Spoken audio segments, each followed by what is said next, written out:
one here which tells you what server-side request forgery is. And for you people that don't know much about server-side request forgery, it's basically just a way to access internal resources in a system. So what happens is you've got this. Let's have a look at just a quick graphic here, and I'm using Paint. So we've got this. We've got like this wall, right? This is a firewall right here. This is the firewall. We'll just paint that red. That's the firewall right there. And then you got this. This is the hacker. So we'll make this guy a little black. He's gonna be making black. This is the. Oh, that was the wrong color. Outline. So this guy is the. Doesn't matter. I have to do it. This guy is the hacker, right? So this guy is sitting here on a computer and he's hacking away, just like this. He's hacking away. I'm doing really bad graphics. And then we've got this. This is the firewall, obviously here. This is the firewall. This is the firewall right here. Huge font there. We'll go to say 16 will do fine. So this is the firewall right here. And what we're doing is we're trying to break through the firewall and access some internal services. It might be a proxy of some sort. It might be a proxy. It might be internal admin page, so internal admin page, or it might be just a simple ORS metadata. Well, actually, an ORS EC2 instance, which is basically on the IP address 169.254.169.254. And what that does is that allows us to access the EC2 instance, and we can export out the secret access key and other various keys that they needed, and we can get a remote code execution on that box. That's basically how SSRF works. This is how SSRF works. So we'll just put SSRF, how SSRF works. We'll just put this hacker here. This is the hacker. Make that black. So that's how it works there. That's the graphic right there, and that's how SSRF works. Just going to just quickly pop. I've got a person's messaging me, so I'm just going to ask him if he wants to join the stream. So, would you, in a minute, you can join the stream if you want.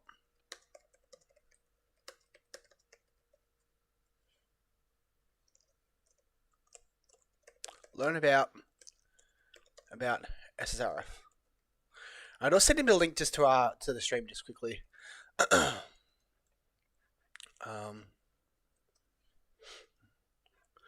So yeah, this is basically what we're going to do here is we're going to just find some basic Google Docs, just very basic Google Docs, and we're going to access some information. We're going to just try and find SSRF vulnerabilities.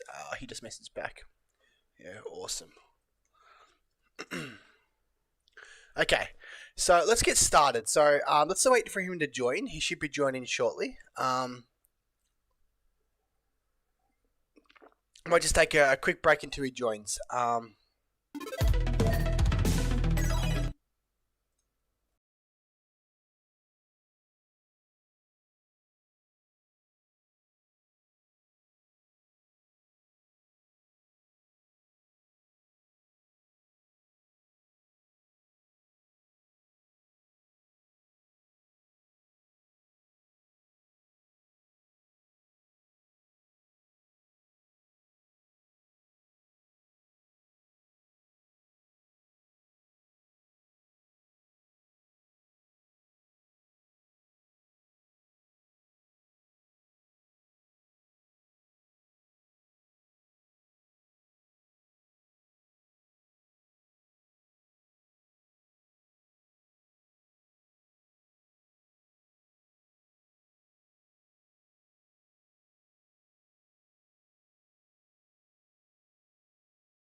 bear with me. Just going to pause this music right here and we'll get on to it. Alright, so what we're going to be talking about is SSRF.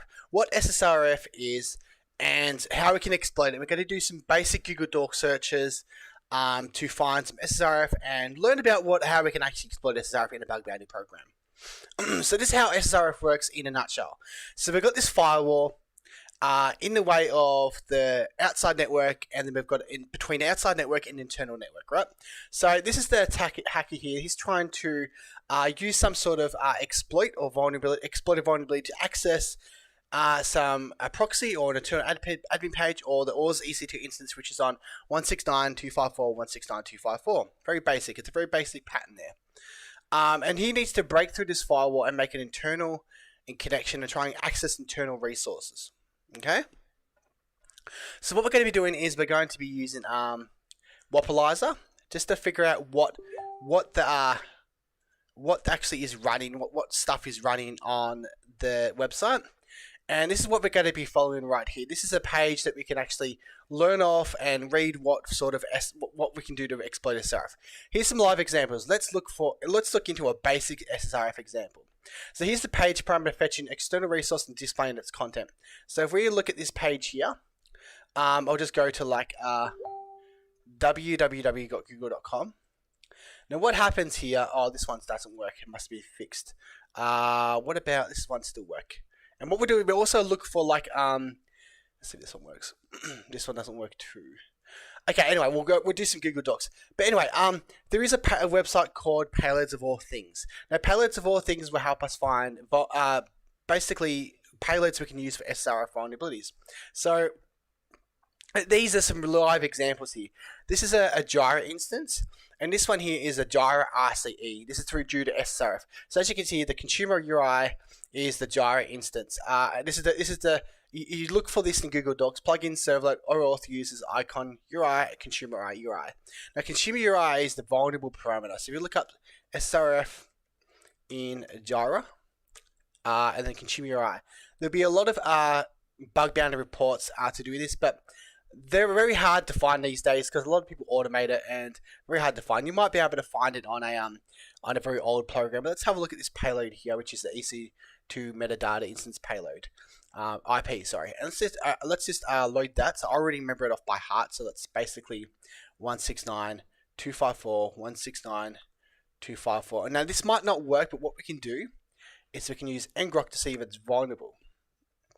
So I use WSL, which is Windows subkernel Linux, and let's just use ngrok and see if we get a connection back to see if it actually is vulnerable.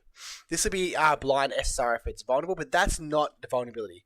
We want to, even though if it's blind SSRF or we just get a connection back to us, that's actually not a vulnerability. That could be made by design. So a lot of the times we want to escalate these vulnerabilities to actually get full access to internal services or something. This doesn't look like it's vulnerable, and also it's not on the right page. We need to go to I think it's about Jira, and it's in I think it's the I'll try and find it. There might be another one here, something that might work better.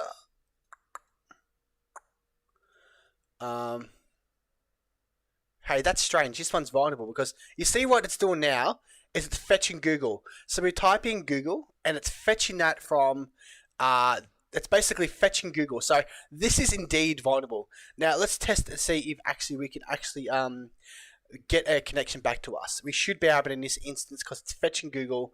Boom, we did. So let's just go to our proxy 127.0. I think it's on 4141. ngrok. Sorry, it's 4040. And we should see our user agent in there. Now, the user agent will be Apache HTTP Client 4.4.1 Java. Okay, this means we need to use Java payloads. But let's have a look at what this actually is running. So let's see if it actually is running. We can't see because Wapalizer doesn't detect it. Now let's see if we can access the ORS metadata instance. It's just curious, let's try out different payloads, and I'll show you another thing we can also do, which is called okay, it doesn't have a backend EC2 instance. We've got it. We can actually fetch Google. So let's try and fetch to Etsy pass WD with a schema. File, and we do that double column, that's 3 slashes, Etsy pass WD. See if it fetches that file there. It doesn't like that. So far we can only fetch Google, but let's see if we can fetch, let's see if we can do a XSPA attack, which is cross-site port attack. Let's go and fetch, first of all, localhost and see if that works. An error occurred, so I didn't like that. Let's see if we get a banner of SSH. Doesn't like that either. Hey, going, Pratek. Nice to see you. I can help you set things up. We could also do that later on too. We'll just go through basic SSRF and we'll help you set up those tools too. At the moment, I'm just going through some SSRF examples, and then what I'll do is I'll help you set up those tools as well. Okay, it doesn't like that request there. Thanks for the sub, dude. I appreciate it, man. I appreciate it a lot. Appreciate it, bro.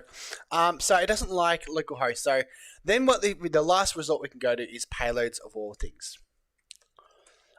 We could also do like automation too. So we're going to automate this next with it's called it's an SSRF automation tool. So we want to find a server-side request forgery, and then what we want to do, let's just try out some of these payloads. We might have to encode octals and things like that. Have a look at. Let's do squid for this instance. This is when we need to figure out what it's running in the back end. Because once we know what it's running in the back end, we can then try those sort of payloads. What's this one? This bypasses localhost with CIDR. Let's try some decimal location.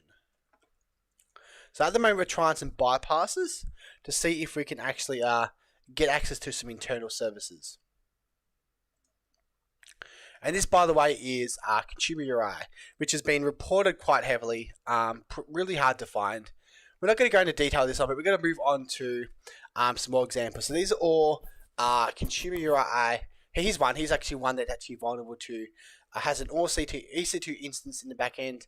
Doesn't like it for some reason, but let's go to Google and see if it fetches that. Doesn't fetch Google. Some of these will be actually fixed, so let's try out this one here. Doesn't like that. Okay. Try this one, that one, that one, and that one. One of these have to work. Privacy, let's go to proceed to that domain. Doesn't like that.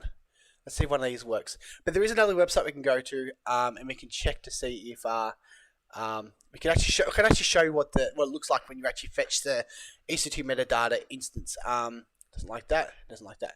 Okay. We just type in SSRF medium posts, and this is really good medium post that shows you what an SSRF vulnerability will look like when we actually might be down the bottom here actually. This is all SSRF. It's really cool. Let's go to let's open up some of these. Now, SSRF is that vulnerability that it can be found anywhere. It can be found in the path. So, for an example, a path like, and I'll show you that in a minute. Actually, I'll just show you that one very soon. There's a place down here. I think this is the one. Nope. SSRF medium. And there's a post I'm looking for, and it shows you an example payload of fetching the ORS in a metadata instance. It might be this one. This is the one. Awesome, we found it. Okay, if you go down the very bottom right here. So this one here, right here. So it's got a proxy and it's in the path. So as you can see, SSRF can be found in the path. It can be found in a parameter. It can be found anywhere in a request because all the request is the input. So we have full control of the request. In some instances, we can control the response to match and replace admin roles or to escalate our roles to an admin. But you can do that, but that's using burp match and replace, but we won't go through that today. But SSRF can be found anywhere. So for this, it's saying inject the payload there. Now, it's actually gone to a login. We want to log into the proxy, but we don't want to log into the proxy. We want to actually hack this. We want to get access to the EC2 metadata instance. So all we're going to do is we're going to type in 254, 169, 254. And what you'll find is we'll fetch, let's do HTTP maybe. Okay, internal error, that's good. But let's now do a payload that we want. And the payload we're going to do is down here at the very bottom, which should be, well, these ones here. You want to grab this one here and want to replace this one with that. What you'll find is, no, didn't like that either. Okay, it's liking that one. So let's just play around with that a bit more. Obviously, it's after the IAM secret keys. So we did metadata. Metadata. We don't use the data. We want metadata. So we need to do metadata. Data. We should access. Look at that. We've actually, what we're doing now is what we've done. If we look at this little diagram, we're the hacker. We've put in an IP, which is the EC2 metadata instance, and we've broken through the firewall and accessed the EC2 instance. And then what we can do now is we can look through these and go, which one is the secret access key? So I'm pretty sure with this we want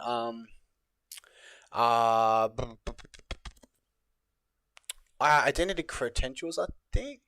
I'm assuming that is because that will get us access to IAM secret credentials. That's what we want.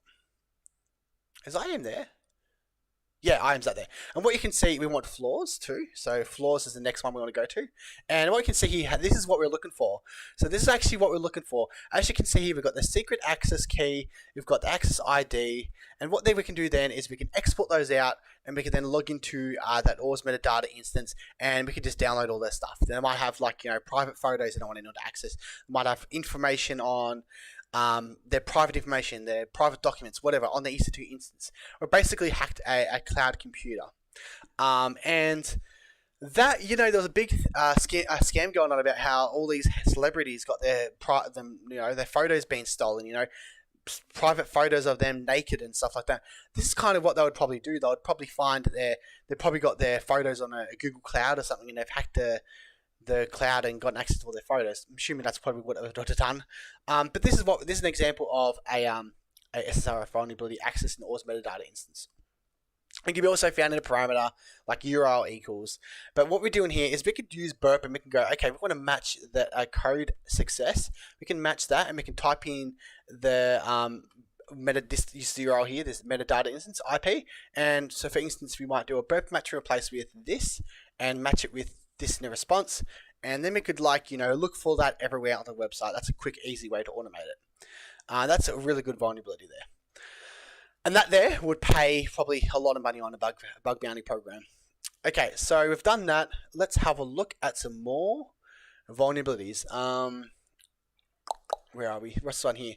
So we've done that one. This is also an SSRF in JSML2. This is a WordPress plugin. I'm not sure if this will actually work, but we can do a Google Doc, and this will help us identify the vulnerable assets. So we'll do this one here, and then we'll type in, get out that one. We'll type in, get out that one. We want the WP config. So the resource variable is, so the query parameter is vulnerable. And what we want to do is we've got directory list enabled, and it's in the PHP section. So we just want to copy all of this here. And when we do that, we should access the WP config. Awesome, we've got the WP config file. Just by injecting this here, we did a traverse back to the WP config. This is also known as a path traversal SSRF vulnerability. So we're basically using PHP schema, and we're going to the filter resource equals .. and we're going back all the way to the root directory, and we're printing out the WP config. This here is found a lot on particular programs, which I'm not going into because it's between me and Zeit, but yeah, this is actually found a lot in big programs, path traversal SSRF. As you can see, we've got the authentication key, we've got the database information. I'm assuming down. We've got the all secret key. This database up there, database password. You can log into the database using MySQL. Very, very bad. There's more. That's another type of RC we can look for in bug bounties. This is SSRF. Sorry, SSRF ones. Let's have a look at another one. Does just tell you some vulnerable sites. There's also one in Quartz, which is pretty cool. If you look at Quartz, this one here, if you type that in, it does like it fetches Google, but it's like prints it out. I think it might use curl or something, I'm not sure. We can do Google Doc on that, and we can find a lot of those. Here's some example ones. Fetches out Google C, and that's fetching something, that's fetching Google, and it's fetching it and printing out. It doesn't like scan. We could actually do a cross-site port attack on this. We can do a cross-site port attack. I remember doing a cross-site port attack on this, and it works. So let's show you what we can do with this one. So what we want to do for cross-site port attack is we want to map out the internal infrastructure and find out what ports are opened. So we do 127.0.0.1. I usually just always do that. And let's try port 22. This should say, like, you know, either connection refused or yeah, something like that. So so connection timed out, meaning that this might exist, and we just want to find out each of these. We want to compare the errors that we get. So if you do 21, which is FTP, we get the request did not return a valid response. It hasn't got FTP open. Let's try port 80 for a web server. As you can see, a request returned a 404, so it actually has a web server. So we could find out that it's got port 22 open, it's got an SSH server, and it's got a port web server opened. And from there onwards, we can then report that. A cross-site port attack might be a quick, easy $500 or $1,000, who knows, depending on the program. But this is a cross-site port attack here. SSRF in HTML to PD conversions. These are really cool. Now, this one here, I really want to try. With PDF conversions, we can then, there's a lot of SSRF and PDF conversions. Let's go here. Hopefully this is still vulnerable. Now what we want to do is we want to upload, you know, to know the path. Yeah, so we want, this is sometimes to know the path. We can do an XSS. So if you find an XSS on a PDF converting software or PDF conversion website, try and escalate at SSRF. 9 times out of 10, they will be vulnerable. They will always be vulnerable. Most of the times they are. So this is actually an XSS that we can find a location that it's in. But we just want to type in this iframe. Let's do this here. Let's actually put this in Notepad. We want to do iframe. We want to print out the Etsy pass WD. We're just doing a simple iframe, and we're going to the source of that. And this name is ssrf.html. Save that. Let's upload it to. It's obviously converting HTML to PDF. Let's upload it to the server. So SSRF. This one here. And let's see if it works. Might not. This might actually not be vulnerable. But yeah, I will be showing you how to set up the tools just shortly. Let's download this PDF and let's open it. And as you can see, it didn't actually like it. So let's inspect the element and see what's in the element.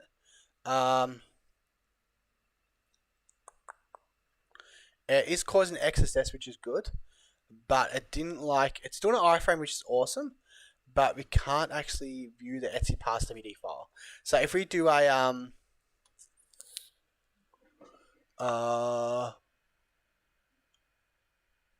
okay, let's do this one here to see the location.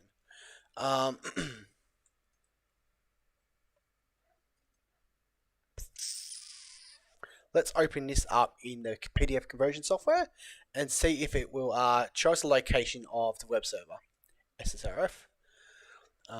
Let's download that. Let's convert, and then let's download that and see if it will show us the path of. It should actually pop up in the alert box saying the location of the path. Okay, so the path is this here. So this is actually the path. So we want to grab this, and we want to. Yeah, so we actually found the path. This is actually accessing the path of the internal server. And this is actually located at home cloud convertio temp in work, and this is actually the document that we uploaded. We've just actually did some basic path traversal here. Well, no, so we've actually accessed we've actually figured out the path of it. So let's see if we can do the same thing but get full SSRF by reading the path, by reading the Etsy pass WD file. So we want this one here. We did that one already. So let's try and go to this one instead, because this one actually might be vulnerable for that one. It might mean the first one is this and the second one is that. Let's copy that. Let's go to convert HTML. We'll change this and save that and upload this file, and we should see the Etsy pass WD file printed out on the document. Let's have a look at it. And these are live websites. Like, these are live websites. Open. And okay, I didn't like that. Let's inspect element. It's not liking this for some reason. Let's go here maybe. Inline. Inline is what we want, but that's actually printed out the request too. Oh my god. That's hilarious. Let's actually do this and then change that to HTML.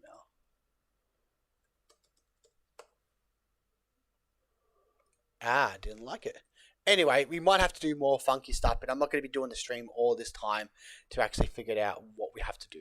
It might just be something simple as trying to convert a few things. Anyway, PDF converters are very vulnerable. That's pretty much it for that. Let's have a look at some more vulnerabilities. We've done it. Always metadata instance. Then we've got to look for parameters too. So parameters can also be vulnerable too. So we've already shown you some parameters. So SSRF to reflect XSS. This is another one we can do. Obviously, this is what it looks like. You make a HTTP request to the vulnerable server. It bypasses the firewall and accesses the internal server, intranet, also known as intranet. And this is an example of a URL that's vulnerable.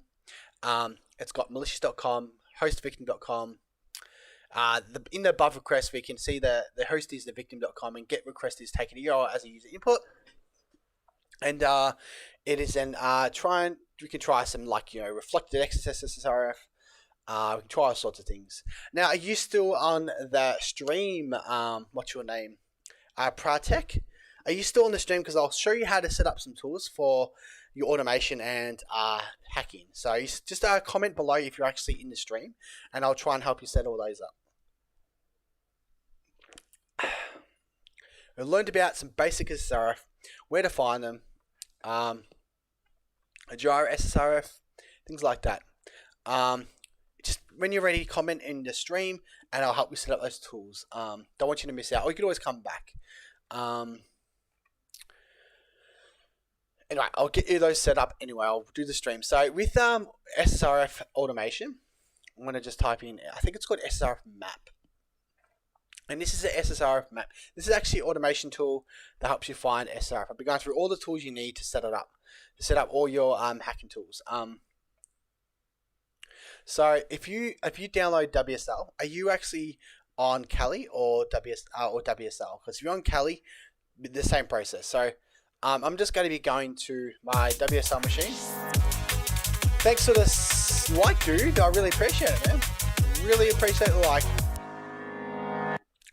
Okay, so what we're going to be doing is setting up some tools for SSRF, Open Redirects, and XXE, external entity injection, some Recon, subdomain scanning, etc. So there's actually a tool called Axiom.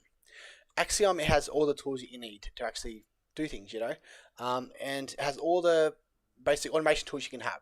Here it is right here. I'll send you this in the link in the chat, sorry. Oops, I didn't want to do that. I want to send in chat. I have to sign into chat. I won't sign in. But here you go. This is the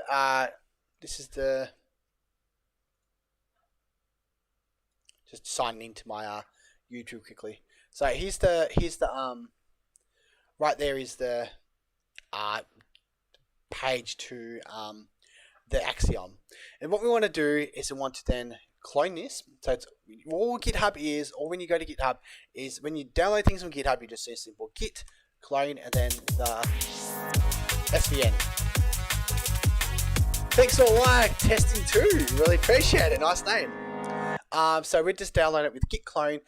Just by the way, if you don't have git installed, we're doing apt-get. Obviously, you need to be root, so sudo apt-get install, and then we want to do apt and that will install apt for you. I've got an update, so let's do that. that's how you do it. Obviously, it's not going to let me do it because I need to update the system. But let's just do that. That's going to download Axiom, and Axiom has even lots of tools. These are all the. I think I've got the right one. No, I don't. I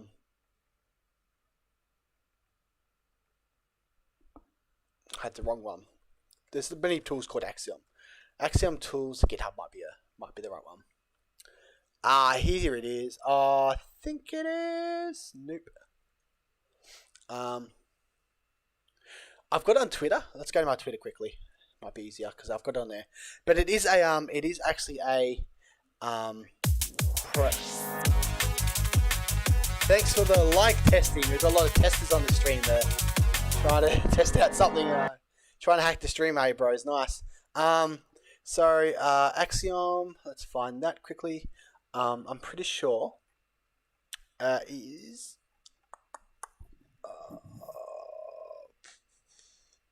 I remember liking it, so I'm just going to try and find out. And also, you can follow me on Twitter as well if you want to. That would be much appreciated. If this doesn't work, then I will just simply show you each tool as it comes. I could type in Axiom bug bounty tools or Axiom Twitter or something like that. That might come up. Here we go, Axiom. And obviously, Stoke did a nice video about it too, which is pretty cool. Hi, I'm Sturk, and this is Bounty 30. But I would recommend subscribing to this channel. I'm not going to do that. This is going to change the way I approach. So spin up. It's Pry. Okay, that's right. So it is Pry. Let's type that in. Pry and then OCC. Axiom. And this is the repository here, and it has all the tools that you need. This is pretty much what you can set up and get all the tools up and running straight away. You don't even need to do much. Here's a one-liner to actually set it up to. And that's just basically a matter of typing in this, and it will download all the tools for you. Simple as that. Simple as that. To begin, I will ask you a few questions. Enter. I didn't have LS USB. It doesn't matter. This is all you need to do to set it up. Pretty much. It has all the tools that you need to set it up. Pretty much that's it. And did you open Ocean API key? Okay, we won't worry about that. Obviously, it's going. Won't worry about, but that does work. But let's have a look. So let's have a look at subdomain takeover tools. I use a lot sub finder, and that is on GitHub, and that's made by Project Discovery. Project Discovery have a lot of subdomain takeover, subdomain finder tools. They have port scanners, things like that. Now, what I'm going to show you first is how to get Go set up. Now, I always recommend hackers to download bug bounty hunting tools by NahamSec. They already have some. This is how I set up too. They already have basic bug bounty tools, like they've got DirSearch, JS Parser, things like that. So what you do is you basically follow this. I've already done it. You follow that, git clone, and then the SVN. CD into bug bounty hunter tools, mod it, and change the permissions and install it. That should automatically come with Go once you do that. And then what you do then, once you've done that, you want to install this version of Subfinder. It's a new one. So you just want to tar out you want to basically type that command, and then type in that, and then type in that. It basically just goes step by step. So copy that, paste it in. Simple as that. That's all you need to do. And then copy the next one, and paste it. That's all you basically do for downloading stuff. Once you download bug bounty hunter tools, it should have Go already set up, so you don't have to worry about download it and coming up with issues. Because I had a lot of trouble downloading Go. I had a lot of problems. It was pissing me off. And then I use Subfinder a lot. I've also got my own automation tools called Subsy. So I've got all this stuff here. I've got Subnuke, which is a subdomain takeover tool. Subsy is a good one. Subsy is a subdomain takeover tool that you can find, subdomain takeovers. We can go here and find that. There's also Subjack. I like I find subsidies a lot better because it displays the discussion and where you can find the vulnerability. This is what it looks like: discussion, the documentation, and where the vulnerable URL is. And everything you're downloading is using Go anyway, because Go is very, very fast. Subject is made by Go, I'm pretty sure. It's another good one. I'm going to also show you a really good way to find subdomain takeovers too. It's using Chaos by Project Discovery or Chaos by Project Discovery. And pretty much if you want to find a lot of subdomain takeovers, we haven't attempted this yet. I'm pretty sure a lot of hackers are doing this. I don't really hack that much. I just like teaching. I've got the skill set, but I don't really hack much because I like helping others, earning money helping others. This subject here, basically just run that command. It should install it. So I do subdomain takeovers, I do Recon, I use subdomain finding tools, subdomain takeover tools, also read JavaScript manually. Watch my previous streams, I talk about that. Also like to screenshot domains just to see what I'm going against, to map out the attack surface, figure out what it looks like visually. Instead of going through each page, I like to visualize in just a simple HTML page, and for that we can use Acrotone, and I think that's what you wanted to learn how to install. Believe it or not, one of the people in the streams, the Acrotone is a little bit tricky. I kind of found it tricky at first, but I figured it out. So with Acrotone, you want to download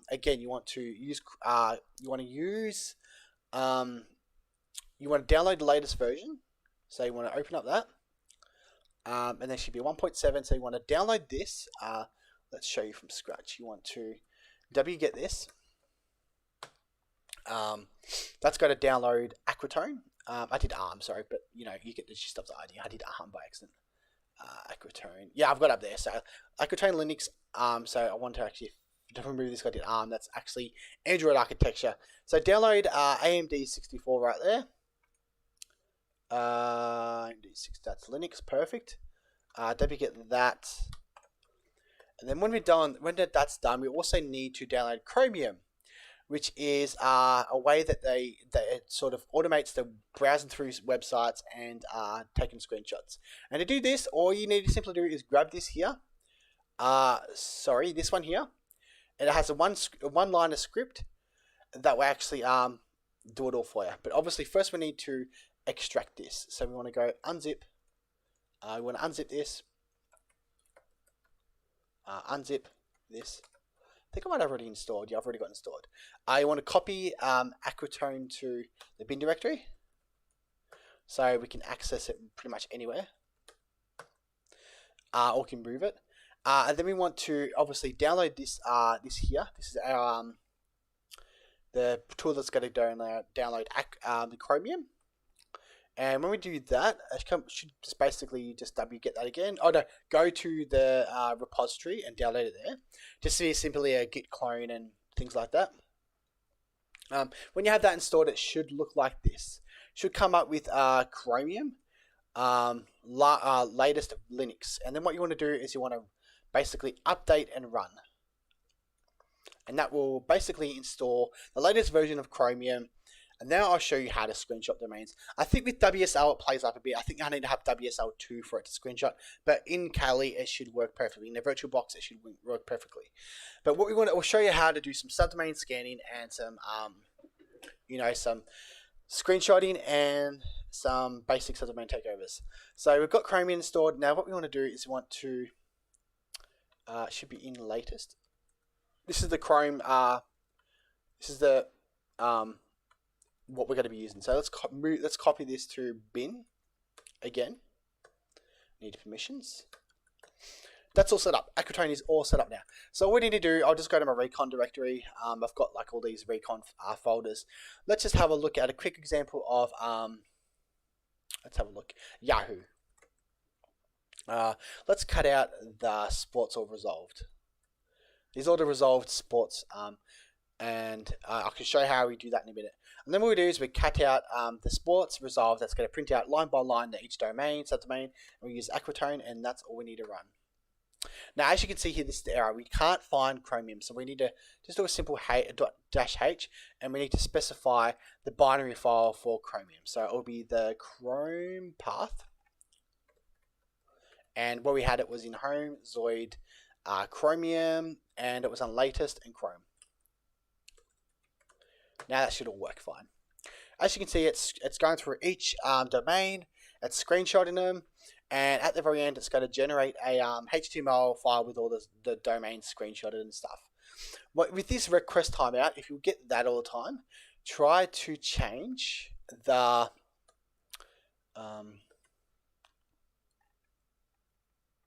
HTTP timeout and also the scan timeout. Change those, or the screenshot timeout. Change each of those, play around with those.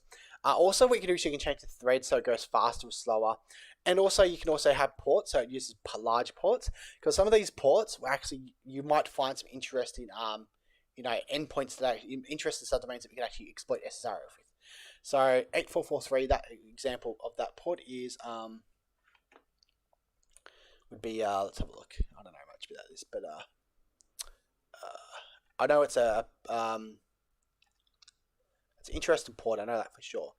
That's how you basically set up. Another one is HTTP Probe. So HTTP Probe is made by Tom Nom Nom, and he actually wrote this with Go. And basically, you do is I'll show you what you can do. It's very easy to install. You just basically go get the Git repository, just copy that. It's done. I need some examples of how to use it.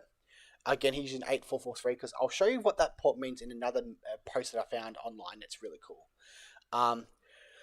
So all you need to do for this is you need to do Subfinder, which we installed earlier, which is basically the new version. We do -d for the domain. We can do yahoo.com. We can output that to, we don't even have to output it, we just do silent. And then we type in this pipe, which is going to put in, we're going to basically execute another command and put the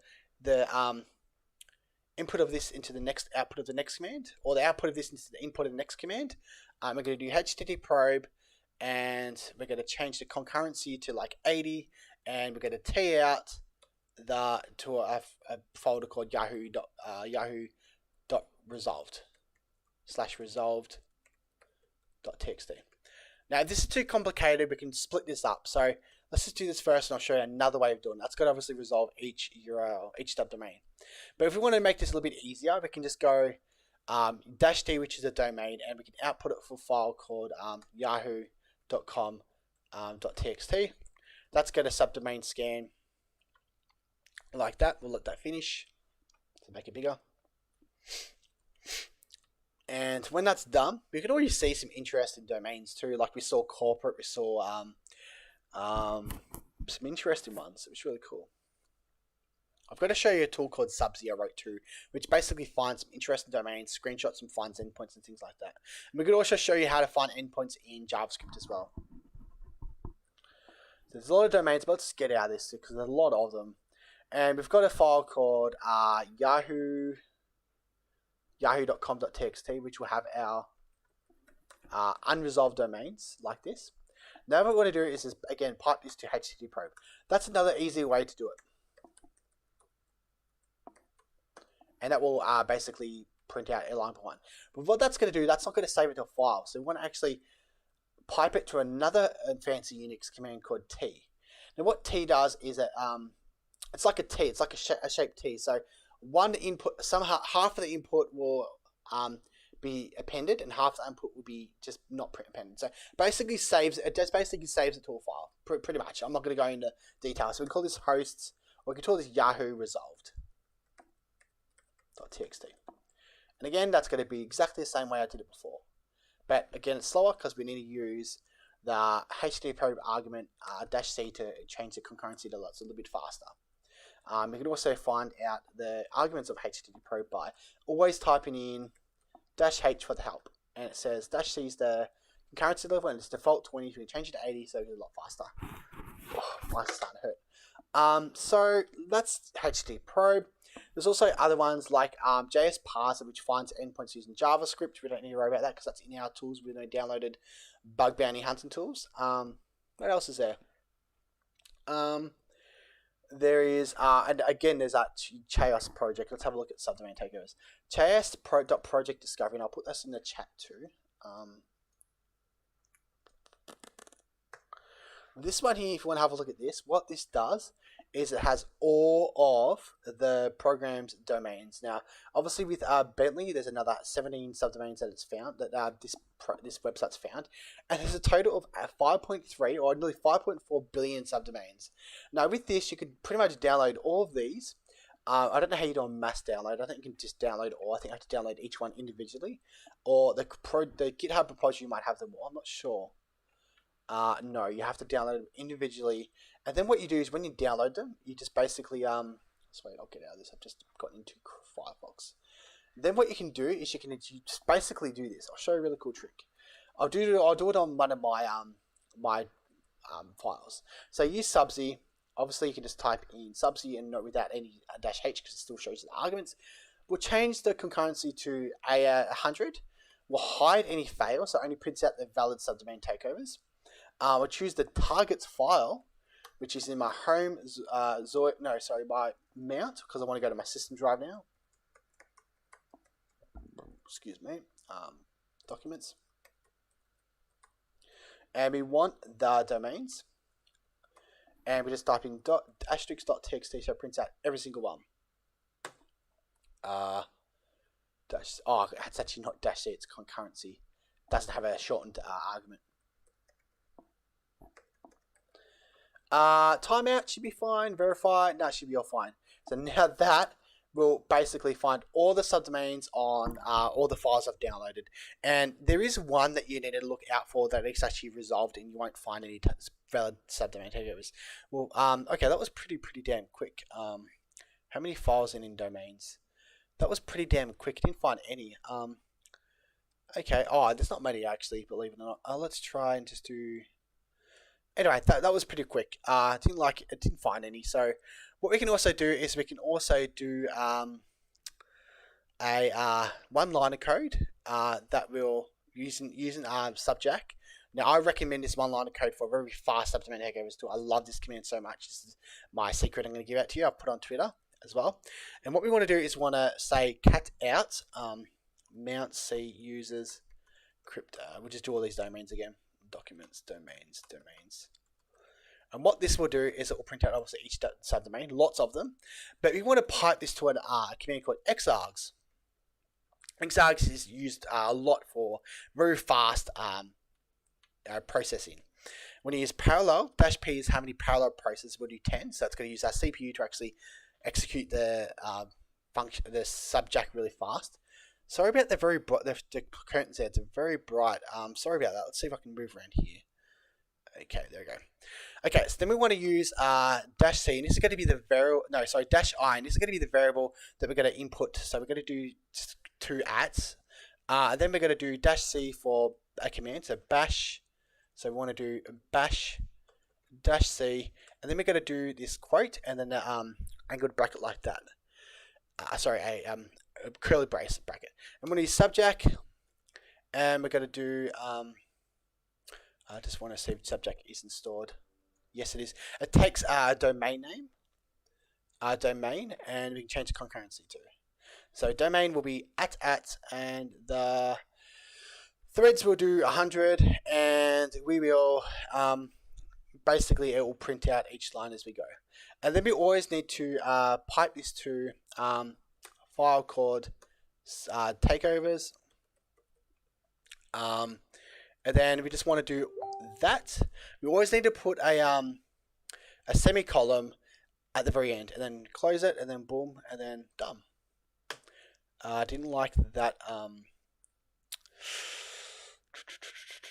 Needs a word list. Sorry, I didn't like. What's it like? Open. Okay, let's do -w. What if we just do -w instead? We'll just do subz.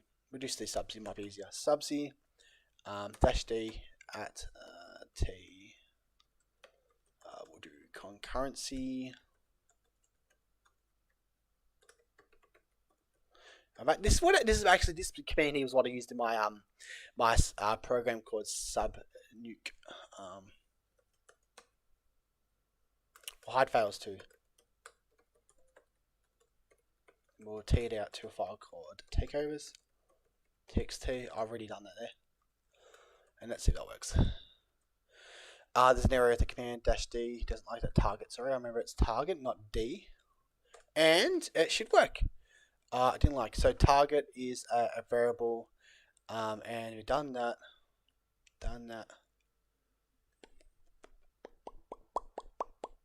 I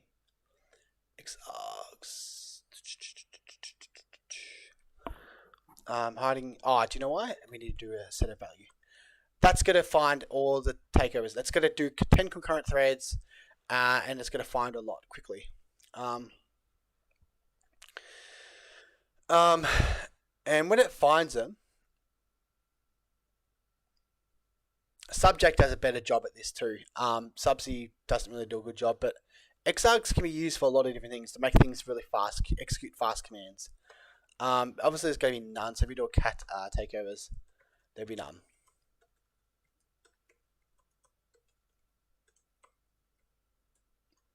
None, see? And if you do find a takeover, you want to grep it out and go vulnerable. Because what that will do is that will print out only the vulnerable command, which is none. So we can then potentially go tail -F takeovers. And what we can do then is we can open up a new tab, and we can do that same command. We can do subsy subsy, and we'll just do like targets home mount. We'll go mount C users crypt documents domains blah, blah, blah, blah, and then .txt. We just do that, and we'll change the concurrency one more time. Now this is a way we can actually don't have to like worry about the output of this program. We can just use tail to actually see what's going on. Concurrency 100, sorry. Now what we do is it's found one that's not vulnerable. It's printing out not vulnerable ones. Now what we want to do is we also want to grep out again. We want to grep out vulnerable. Now when we find a vulnerable one, it will print out there. We could just sit there all day until it prints out a vulnerable one. Obviously it doesn't find any vulnerable ones. And that's pretty much another way of doing it, using subdomain takeover tools. Anyway, let's have a look at next thing we're going to look at is, how you going, Ebby? How you going, man? Hi, man. Hands off for your effort. Cheers. Thanks so very much, Ebby. I appreciate it. Sorry, I didn't see your comment.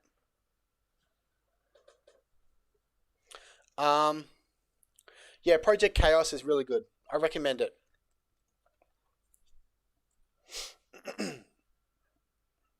Okay, so we've gone for 48 minutes. Let's try and look for JavaScript endpoints. Now, what's this one here? Okay. So what we're going to do is, to find JavaScript endpoints, we're just going to go to something like Yahoo. And the most underrated hacker tool, again, I've said it in many streams, also Sturk has done a good video, and it is Chrome DevTools. So let's go Control-Shift-I, and that will bring up Chrome DevTools. We'll put this under the very bottom. Well, this time I hope you can see it because I put that over there. Good. Chrome DevTools, we're going to find some endpoints now. Now, Chrome DevTools is a lot of hackers just look mainly through JavaScript because that's where we can find some DOM access, XHR path reversal, the whole lot. So all we need to do is go to our network, reload the page, and we can then, these are XHR calls. So this is, XHR means, basically is kind of like, it's Ajax. And what it does is it uses JavaScript to fetch remote files. And what we're going to do here is we're going to go our search, and we're just going to type in API v1. And that's going to search through all these files for API endpoints. Obviously there's none, so let's just try API. There's some APIs somewhere, so we're actually looking through all these files at once. It's very, very quick. Let's try API. Here you go, so we're using JavaScript, sorry. And then we'll go v1. Doesn't like v1, let's do v2. Doesn't like v2. And we can also use regular expressions, so we can put that button there to do regex.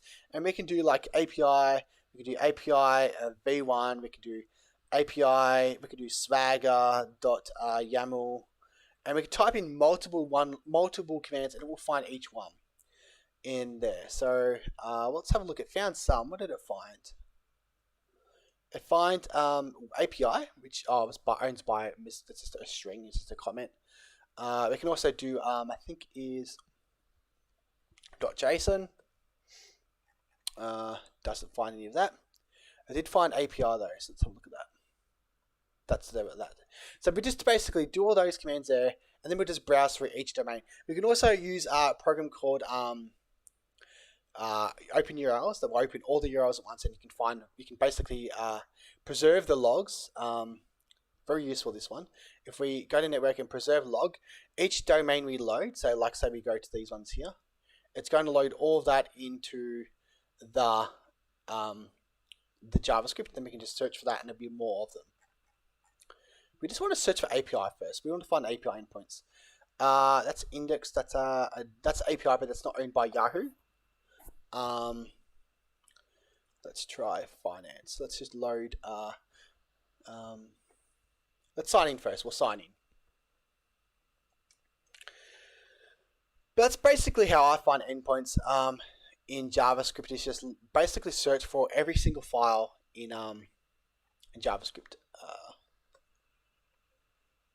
Let's try Yahoo Sports.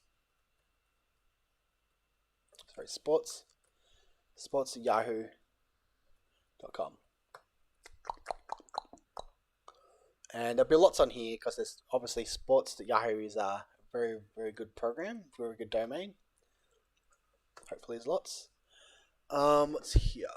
Oh, let's have a look. Nothing there.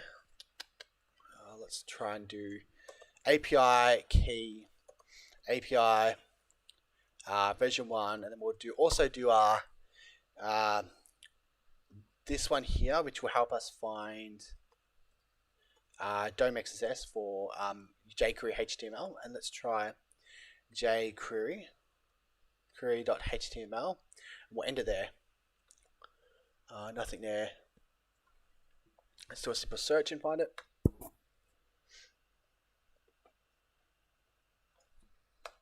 Nothing there.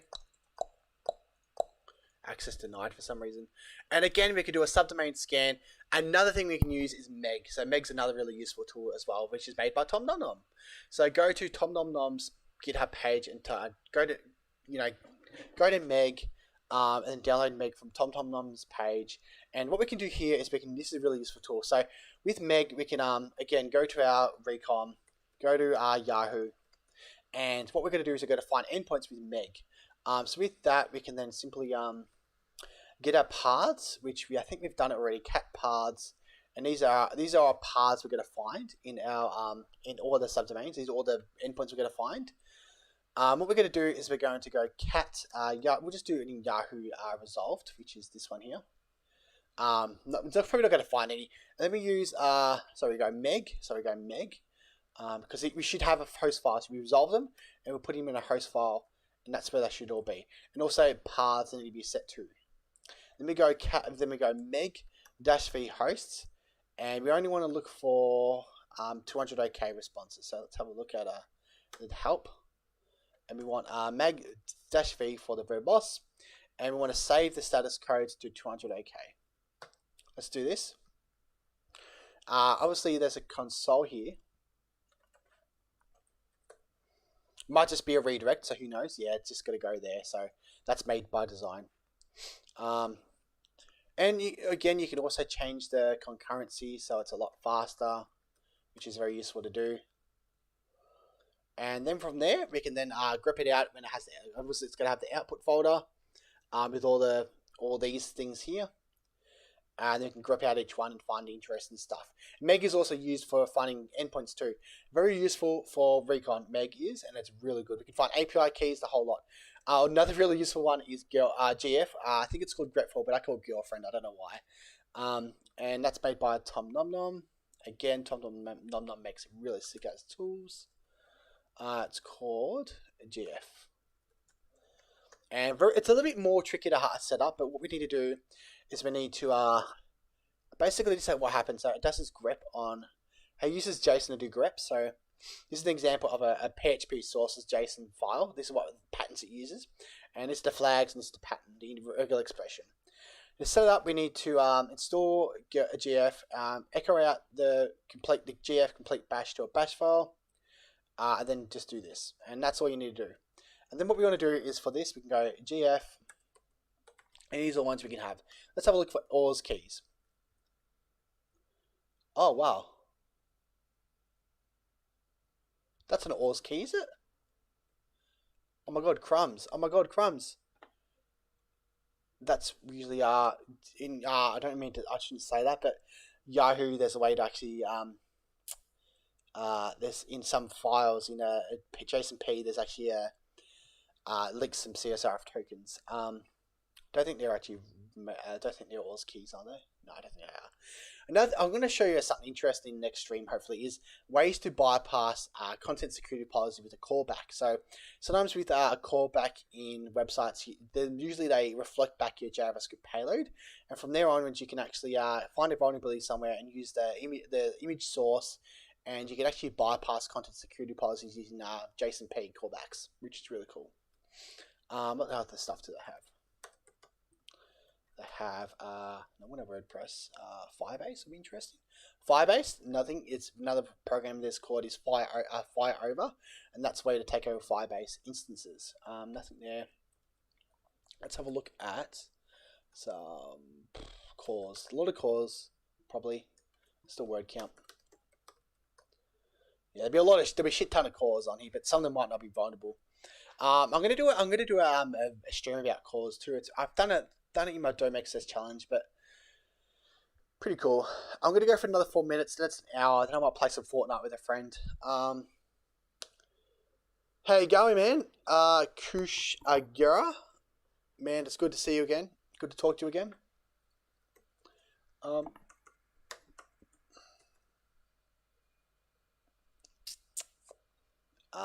Let's have a look for XSS.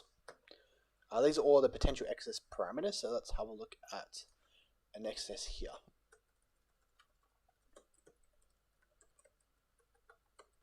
Again, we can read the JavaScript too. I like to do document.domain. Don't think it'll be vulnerable. Sure, try it, worth a try. Okay, this page looks very super interesting. Yeah, I would recommend have a look at this if you're a hacker. This page looks interesting just because the amount of inputs that are in this website looks very old, I guess. CA search, no, it's right, I guess. Very interesting to look at this, I reckon. Nah, guess it's worth a shot. I still have no idea how to use GF. Okay, GF is very easy. Okay, I'll show you step by step. So with GF, you go to Tom Nom Nom's page. Yeah, sure, I can show you, man. I can show you. So go to Tom Nom Nom's page. Obviously, you need, have you got Go installed Kushigara? Kush. I just call it Kush. Have you got Go installed Kush? Have you got Go installed at all? Because if you've got Go installed, you can basically do it easy. All you need to do is download Bug Bounty Hunting Tools. It already just install that, and it comes with Go. And then what you need to do is you need to go back to this install. Just type in this command here. Run that. I've already got installed, so probably will be fine. Type in that. It will install GF. Then you want to type in this command, and then the next one is done. Now what you want to do, and this should, I think you need to source it up too. You always should source up the GF completion.bash. If you don't do that, it won't work. If you can bash. Now all you need to do, if you're going to open a terminal now, Kush, is it Kush? Or I'll just say Kush. Kush. So you go type in GF space, and we do 2 tabs. It will come up with the auto correction, auto completion, and it will come up with all the different JSON files that will grep for through Meg. So it's just GF and then space 2 tabs. 2 tabs is a way to actually do like a quick auto completion. So if I do ls tab, it looks at all the files in there. If I do WH and then O and then tab or tab, a tab, and it would complete it for you. So if you type in WHO and then do 2 tabs, it will show you the potential commands it found. But if you type in A and then 1 tab, it will complete the rest of it for you. I use tab completion a lot because it helps a lot with typing really fast on commands. So, you know, ls, you know, if I might want to type in ifcon and a tab, and it will do it all for you. Alrighty, is there anything else you want me to cover at all? I'm going to head off. This has been pretty in depth. I'm going to head off soon. I've talked about SSRF. You should look back at that, Kush. It's really good, the SSRF video I did in the stream. I talked about finding endpoints. I talked about how to set up your tools. I'm also going to do that video again because I'm going to put it in a course. Also, if you want to check out my course, I've got it on Udemy. It talks a lot about bug bounties and stuff. You can get a coupon code, just ask me. Also, I've got this sick as page for my Streamlabs. You buy some nice Swift, nice, sexy, awesome, some merchandise. Freaking sick as. Thanks for a like, man. I appreciate it, bro. Awesome. Love the music. So here's some nice, nice shirts you can get. I call this term cat, which just seemed nice. $30, pretty expensive, but that's just the price it gave me. I couldn't make it any cheaper.